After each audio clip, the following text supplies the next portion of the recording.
Thank you, Steve.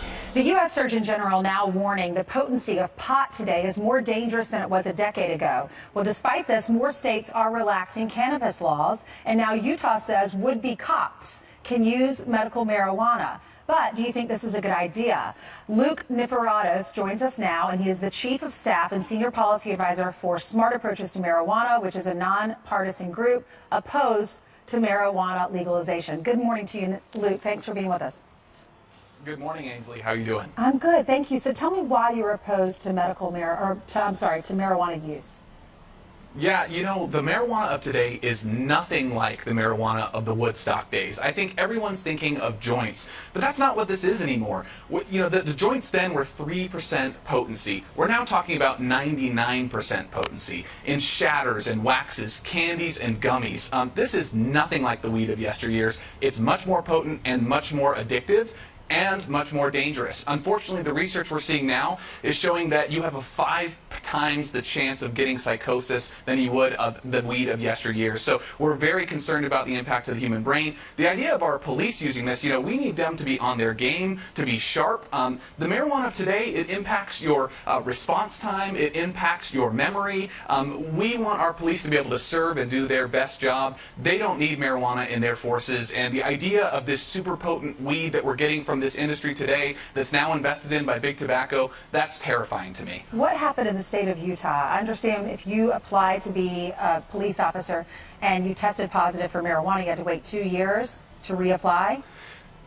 Yeah, and so basically what they're looking at is kind of the purposes for getting this, and I know they're trying to get it right, but here's the problem. If you are using marijuana on a regular basis, your chances of IQ loss, your chances of psychosis, schizophrenia, of having other mental health issues are so significantly increased, so in Utah especially now, with this weed changed of the today. laws, though. Yeah. They've changed the laws. They're saying that if you apply and you're tested and you test positive for it, they're asking for full disclosure first, and then they're saying that you must show that your marijuana use was legitimate and that the medicine was authorized under state law. And you're against that too, even though it's legal? Well, here's the thing. Sure, it's legal, and absolutely, if you're a patient, I want you to be able to get your medicine. But the research right now shows that this medical marijuana, it's not being validated by science. It's not being regulated by the FDA. This is something that is just being produced in shops in Utah that unfortunately are owned by Marlboro and run by companies by the former CEO of Purdue Pharma, who they're not being regulated right now. They're just turning out products like these police departments are telling us that they can't find officers anymore because of the way that they're treated. And so not as many people are applying for those jobs. So maybe they're just trying to attract individuals. This is from the Utah Peace Officer Standards and Training Council. They say for now, every applicant who discloses medical marijuana or cannabis use will be decided on a case-by-case basis. What are your thoughts?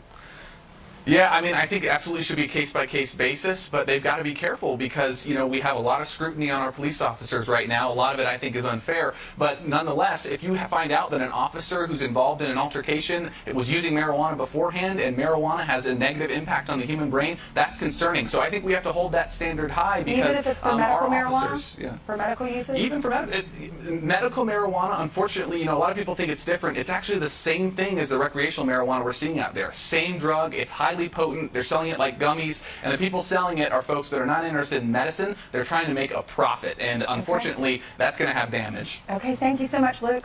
Have a good weekend. Yeah, thank you for having me. You're welcome. You too. The May jobs